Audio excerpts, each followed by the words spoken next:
Welcome to Sangeeta kitchen. Sangeeta kitchen আজকে দুপুরে দেখুন আমার লাঞ্চে কী কী সাধারণ সাধারণ রেসিপি হয়েছে। প্রথমে দেখুন আছে উচ্ছে দিয়ে আলু দিয়ে ছোট ছোট চুনো মাছ এর চচ্চড়ি জিরে আদা বাটা দিয়ে। তারপরে আছে দেখুন লাউ চোকলা ভাজা। তারপরে আছে দেখুন এখন ছোট ছোট আলু চাক চাক করে ডালের সঙ্গে খাওয়ার জন্য ভাজা। তারপরে আছে পেঁয়াজ কালু দিয়ে আলু দিয়ে ভাজা। তারপরে আছে মসুর ডাল পেঁয়াজ দিয়ে রসুন ফোড়ন দিয়ে মসুর ডাল।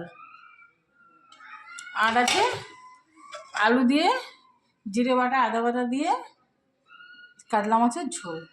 আজকের সাধারণ সাধারণ এই রেসিপিগুলো আমার কেমন হয়েছে কমেন্ট করে জানাবেন। আর এরকম সাধারণ সাধারণ রেসিপির আইডিয়া পেতে হলে আমার ইউটিউব চ্যানেলে চলে যাবেন। ধন্যবাদ। শেয়ার করবেন, লাইক কমেন্ট শেয়ার করবেন, সাবস্ক্রাইব করবেন। আপনাদের কাছে এটাই আশা রাখছি।